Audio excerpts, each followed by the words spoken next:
200 मीटरचा पट्टा असेल, 200 मीटरचा. या 200 मीटरच्या पट्ट्यासाठी हा एवढा मोठा फेरा, साधारणतः 1 किलोमीटरचा फेरा घेऊन असे जावे लागते.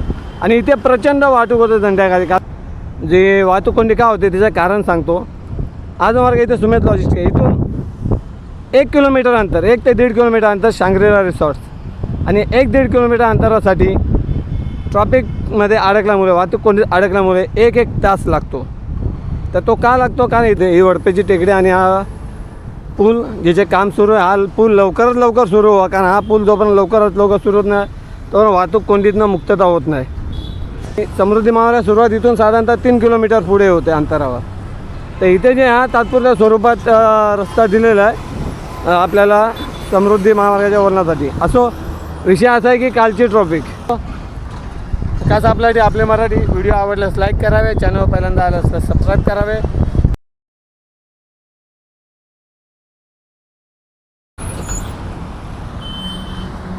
भयंकर कंटाळा आहे, प्रचंड वाहतूक कोंडीचा ना इतका कंटाळा आला की विचारता सोय नाही.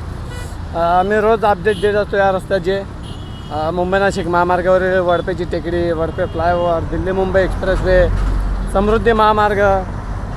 आणि इथे नेहमीचीच वाहतूक कोंडी असते रोजच्या रोज. आणि त्या वाहतूक कोंडी असा कंटाळा आला. आता काय सांगू, घटना कालची आहे. माझी सौभाग्यवती आमच्या सौ नाशिकवरनं निघाल्या. 2.5-3 तासात त्या नाशिकवरनं आपला साईधारा इंटरचेंज, साईधारा वेअरहाऊस आणि लॉजिस्टिक्सपर्यंत आल्या.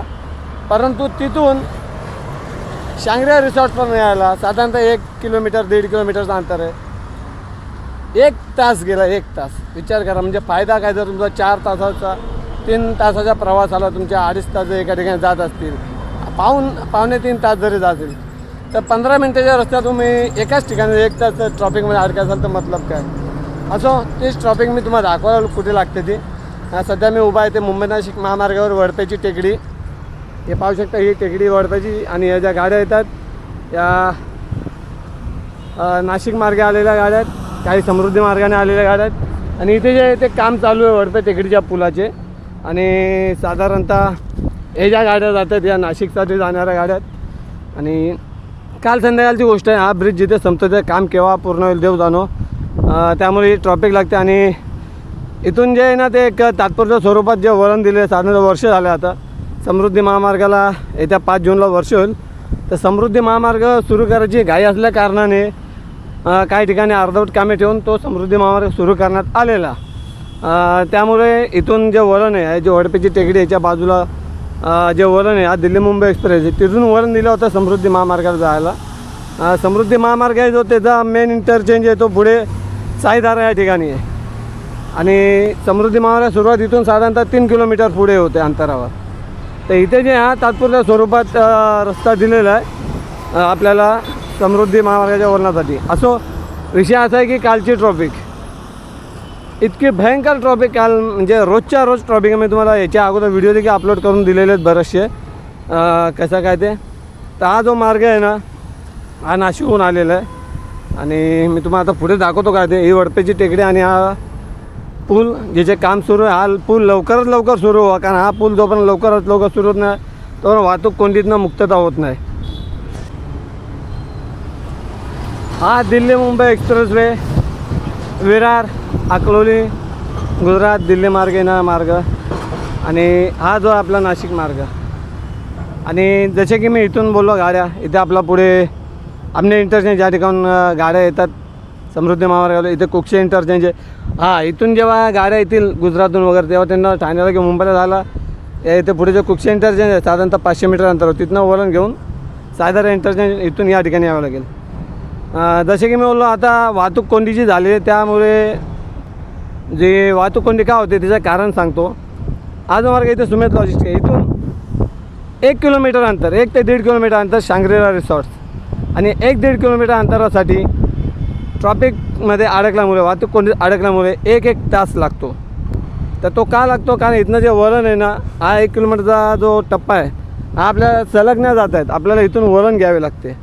पुढे एक सबवे, त्या सबवेमधनं घुसून मग पुन्हा या ठिकाणी निघून असं जावं लागतं. मी तुम्हाला दाखवतो अजून पुन्हा एकदा काय ते. हा बघा, हा नाशिकहून आलेला मार्ग आणि जसे की मी बोललो इथून वळण घ्यावे लागते. हा जो मार्ग हा सरळ आपल्याला भिवंडीच्या दिशेने घेऊन जातो, परंतु आत्ताच्या घडीला जे आहे ना आपल्याला इथून वळण घ्यावे लागते. हा जो येतो ना इथून वळण घेऊन हा जो मार्ग आहे, हा जो आला आहे ते सायदारा इंटरचेंज आहे, त्या ठिकाणाहून वळण घेऊन हा बघा या ज्या गाड्या, पहिला जो मार्ग आहे समृद्धी मार्ग जाणार आहे, त्याच्या बाजूने ज्या गाड्या कालीपिली टॅक्सी गेले, तो पुढे गेला का एक सबवे, त्या अंडरपास मग त्या सबवेमधनं निघून या ठिकाणी निघतात आणि मग या टेकडीच्या बाजूने पुढे भिवंडीची दिशे ठाण्याच्या मुंबईच्या दिशेने जातात. म्हणजे विचार करा हा किती मीटर, साधारणतः 200 मीटरचा पट्टा असेल हा, 200 मीटरचा. या 200 मीटरच्या पट्ट्यासाठी हा एवढा मोठा फेरा, साधारणतः 1 किलोमीटरचा फेरा घेऊन असे जावे लागते. आणि इथे प्रचंड वाहतूक होते संध्याकाळी, कारण एक तर वेअरहाऊसचे जे कंटेन्स वगैरे ते जाण्याची घाई असते, प्लस जे कामावरून सुटलेले कामगार वगैरे ते येण्या जाण्याची घाई असते. अशा प्रकारचा हा जो वाहतूक कोंडीला कारणीभूत असलेला मार्ग आहे. त्यामुळे हा मार्ग जो हा लवकरात लवकर तयार व्हावा, हा ब्रिज लवकरात लवकर सुरू व्हावा आणि या ब्रिजचे जे काम आहे लवकरात लवकर पूर्ण जे काम आहे ते देखील सुरू झालेले. तिथून जो आहे तो भराव टाकण्यात येणार आहे आणि तुम्ही पाहू शकता लेवल केलं, ते खड्डा देखील केलेला आहे. आणि हे लेवल केल्यानंतर आत्ताच्या घडीला जे इथनं फिरून जातात समृद्धी महामार्गासाठी, ते कसे येतील कसे नाही या संदर्भात आपल्याला काय माहिती नाही, परंतु ती जशी माहिती भेटेल मी तुम्हाला कळवेल. असो खास आपल्यासाठी आपले मराठी व्हिडिओ आवडल्यास लाईक करावे, चॅनल पहिल्यांदा आलं असल्यास सबस्क्राईब करावे. इथे बघा जसं की मी सांगितलं 200 मीटरचा अंतर आहे, परंतु 200 ते 300 मीटरचा अंतर, परंतु एवढा क्रॉस करायला 1-1.5 तास जातो. हा एवढा मोठा फेरा घेऊन यावा लागतो. चला भेटूया पुढच्या व्हिडिओत, तोपर्यंत जय हिंद, जय महाराष्ट्र.